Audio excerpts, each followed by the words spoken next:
మనిషికైనా జీవితకాలం కష్టపడి పనిచేసిన తర్వాత ఒక రంగంలో ఒక స్టేజ్కి వచ్చిన తర్వాత ఆ కష్టాన్ని గుర్తిస్తే నిజంగా సంతోషంగానే ఉంటుంది.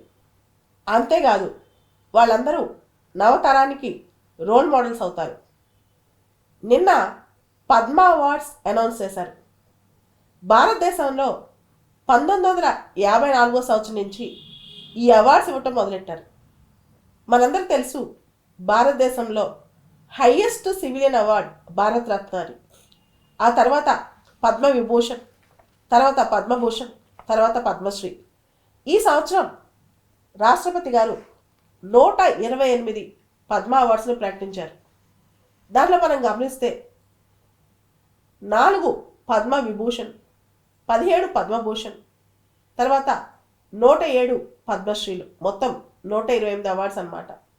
అయితే దేశానికి గర్వకారణం first chief of defence staff ఈ మధ్య చనిపోయారు ఎయిర్ క్రాష్లో.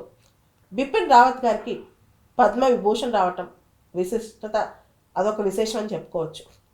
దాంతోపాటు గమనిస్తే సినిమా రంగంలో పద్మశ్రీ షావుకార్ జానకి గారికి.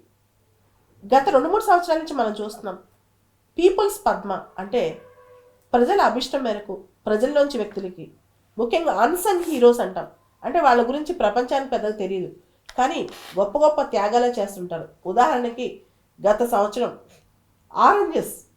ఆరెంజెస్ అమ్ముతూ పిల్లలకి, ఆ ఊర్లో పిల్లలకి స్కూల్ బడి కట్టించిన వాళ్ళకి పద్మశ్రీ వచ్చింది.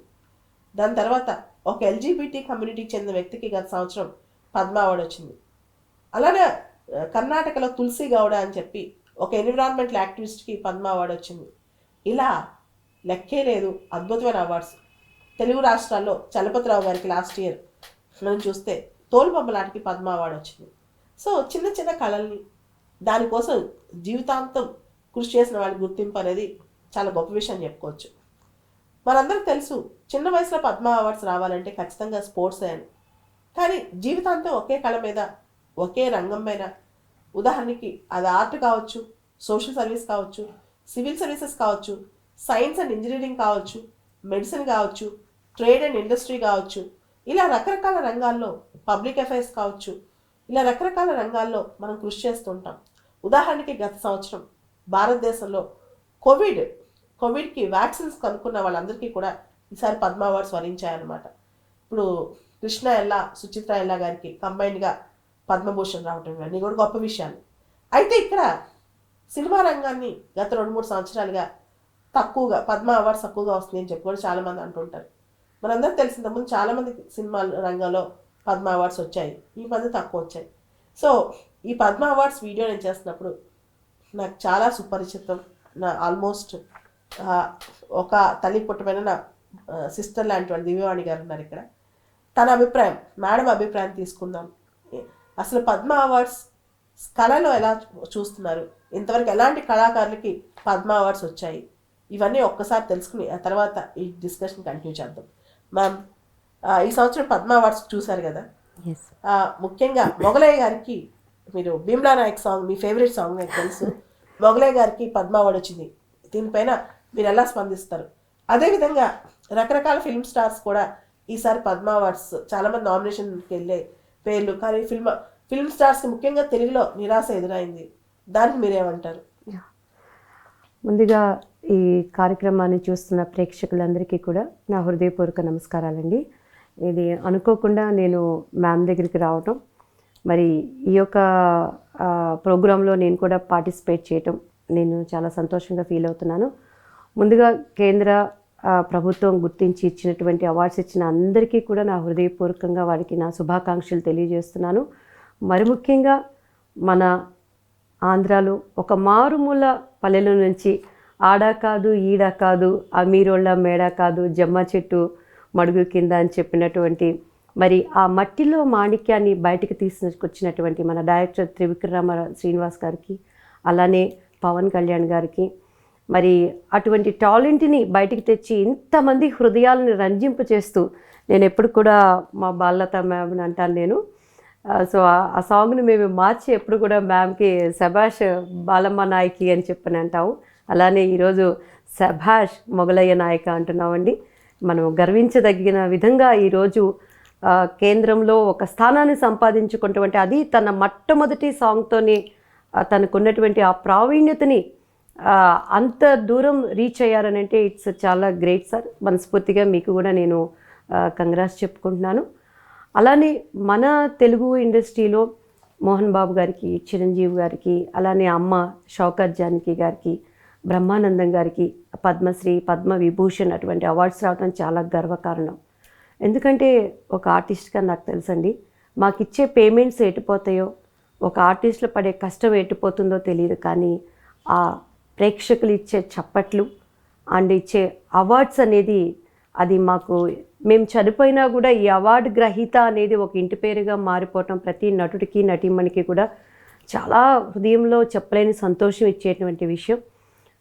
అండ్ పెళ్లి పుస్తకానికి కూడా నాకు నంది అవార్డు వచ్చింది. ఇప్పటికీ నాకు ఎవరైనా ఇంటర్వ్యూస్కి వచ్చి మా ఇంటికి వచ్చి చూసినా, మేడం మీకు నంది అవార్డు వచ్చిందా అని అడిగినప్పుడు చాలా ఒక సంతోషంగా అనిపిస్తుంది.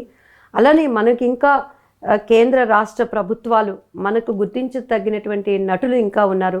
లైక్ రాజేంద్ర ప్రసాద్ గారు ఆనాటి నుంచి ఈనాటి వరకు కూడా ఈ జనరేషన్లో కూడా అనేక పాత్రలలో ఒదిగిపోయి, ఒక ఆర్టిస్ట్ అనేవారు ఎలా అంటే, ఒక వాటర్ని మనం కుండలో పోస్తే కుండ ఆకారం, ఒక బాటిల్లో పోస్తే బాటిల్ ఆకారం, ఒక పెద్ద బకెట్లో పోస్తే బకెట్ ఆకారం ఎలా వస్తుందో, ఒక మజ్జిగని చిలికితే వెన్న ముద్ద ఎలా వస్తుందో అలా క్యారెక్టర్లో ఇమిడిపోయేవాళ్ళు ప్రకాష్ రాజ్ గారు కానీ, బాబు మోహన్ గారు కానీ ఎంతోమంది ఉన్నారు. అటువంటి వారిని ఇంకా గుర్తించాలని, మరి వారందరికీ కూడా వాళ్ళు ఇంకా వాళ్ళ చిన్న వయసు నుంచి కూడా సినిమా రంగం అనేది తప్పించి వేరేది తెలియకుండా దాని మీదనే వారి కుటుంబాలు కట్టుకోవటం కానీ, వాళ్ళని బయటికి తీసుకురావటం కానీ జరిగింది. అటువంటి వాళ్ళందరినీ కూడా కేంద్ర రాష్ట్ర ప్రభుత్వాలు గుర్తించాలని మనస్ఫూర్తిగా కోరుకుంటున్నాను. అండ్ నంది అవార్డ్స్ కూడా మన రాష్ట్ర ప్రభుత్వం నుంచి చాలా సంవత్సరాలుగా ఆగిపోయి ఉన్నాయండి. మరి వాటిని కూడా మళ్ళీ ఎటువంటి అడ్డంకులు ఉన్నా కూడాను అడ్డంకులన్నింటినీ ఛేదించి కళలను గౌరవిస్తూ, మరి నటులకు ఒక ఎంకరేజ్మెంట్ మన గవర్నమెంట్స్ ఇవ్వాలని చెప్పని కూడా ప్రభుత్వాలు ఇవ్వాలని మనస్ఫూర్తిగా కోరుకుంటూ, మరొకసారి ఇంత చక్కటి అవకాశాన్ని నాకు ఇచ్చిన నా సహోదరి, నా ప్రాణం, ఇంకింత చెప్తే అతిశయోక్తి అనుకుంటారేమో కానీ మ్యామ్కి ఏదన్నా ఒకటి అంటే అది తెలియదండి, మాకిద్దరికి దేవుడిచ్చిన బంధం అని నేను అనుకుంటాను. సో ఇంత చక్కటి అవకాశాన్ని ఇచ్చినందుకు మ్యామ్కి కూడా నేను థ్యాంక్స్ చెప్పుకుంటూ, మరొక్కసారి కేంద్ర రాష్ట్ర ప్రభుత్వాలకి మా శిరస్సు వంచి మీకు కృతజ్ఞతలు తెలియజేస్తున్నాను సార్. ఇంకా నిజమైన కళలను గుర్తించి అటువంటి వాళ్ళని ప్రోత్సహించాలని కూడా మనస్ఫూర్తిగా కోరుకుంటున్నాను. Thank you. అవును మ్యామ్, కళలు, కళాకారులు నిజంగా అవార్డులు వాళ్ళకి ఏదో ఒక స్థాయిలో వచ్చినప్పుడు ఆ వచ్చే సాటిస్ఫాక్షన్ అనేది డిఫరెంట్. ముఖ్యంగా మీరు బాగా గుర్తు చేశారు, రాజేంద్ర ప్రసాద్ గారు కానీ, బాబు మోహన్ గారు కానీ, అలీ గారు కానీ, వీళ్ళందరూ కూడా గొప్ప కళాకారులు. జీవితాంతం ఒక కళను నమ్ముకున్నారు. ఒక చిన్న గుర్తింపు ఇస్తే వాళ్ళు కూడా సంతోషపడతారు అండ్ ఆ సాటిస్ఫాక్షన్తో ఇంకా బాగా నటిస్తారు. సో ఎక్కువ ఆర్టిస్టులకు కూడా, అన్ని రంగాలతో పాటు ఆర్టిస్టులు కూడా వస్తే బాగుంటుందని, నెక్స్ట్ టైం మీకు కూడా ఖచ్చితంగా రావాలని కోరుకుంటున్నాము. Thank you. సో ఈసారి చూస్తే మనం పద్మ విభూషణ్ తర్వాత పద్మభూషణ్ చాలా మందికి వచ్చింది, ముఖ్యంగా గొప్ప గొప్ప వాళ్ళకి. నా ఫేవరెట్ వెస్ట్ బెంగాల్ లీడర్ బుద్ధదేవ్ భట్టాచార్యకి వచ్చింది. ఆ తర్వాత ఆల్రెడీ చెప్పాను, కృష్ణ ఎల్లా, సుచిత్ర ఎల్లా గారికి కూడా పద్మభూషణ్ రావటం, ఇవన్నీ మంచి అని చెప్పొచ్చు. దాంతోపాటు పద్మశ్రీ అనేది రకరకాల రంగాల వాళ్ళకి చాలామందికి వచ్చింది. ముఖ్యంగా మనం గమనిస్తే సోషల్ వర్క్ కానీ, సైన్స్ అండ్ ఇంజనీరింగ్ కానీ, ఆర్ట్ కానీ, లిటరేచర్, ఎడ్యుకేషన్ కానీ అన్ని రంగాల్లో వచ్చింది. సో భారతరత్న ఇవ్వక ఈ మధ్య చాలా సంవత్సరాలు అయింది కాబట్టి నెక్స్ట్ ఇయర్ భారతరత్న కూడా మనం ఎక్స్పెక్ట్ చేయొచ్చు. ఓవరాల్గా చూస్తే literature, education, social work, science and engineering, medicine, దాని తర్వాత సివిల్ సర్వీసెస్లో రాజు మహర్షి అంటే ఐఏఎస్లకి పద్మభూషణ్లు వస్తాయి అంటే వస్తాయి ఖచ్చితంగా. మనం పనిచేస్తే ఐఏఎస్లు కూడా టాప్ మోస్ట్ అవార్డులు వస్తాయి. పొద్దున ఎవరో మెసేజ్ పెట్టారు, మ్యామ్ ఒక ఐఏఎస్ ఎంత పని చేసినా భారతరత్న రాదా మ్యామ్ అని. ఎందుకు రాదు, పని చేసి ట్రై చేసి చూస్తే ఎందుకు రాదు, హోప్ ఎందుకు వదులుకోవాలి అని చెప్పి. సో ఖచ్చితంగా ఎవరైతే విశిష్టమైన కృషి చేస్తారో, నిస్వార్థమైన కృషి చేస్తారో, ముఖ్యంగా మనం చూస్తే exceptional service and determined service of high order ఏ రంగంలో చేసినా సరే వాళ్ళు గ్యారంటీగా ప్రభుత్వం చేత గుర్తింపు పడతారు. ముఖ్యంగా మనం గమనిస్తే చాలా గ్రాస్ రూట్ లెవెల్లో పద్మ అవార్డ్స్ వస్తున్నాయి కాబట్టి ఈసారి కూడా నెక్స్ట్ ఇయర్ కూడా మంచి మంచి వాళ్ళకి మనం ఎక్స్పెక్ట్ చేయొచ్చు.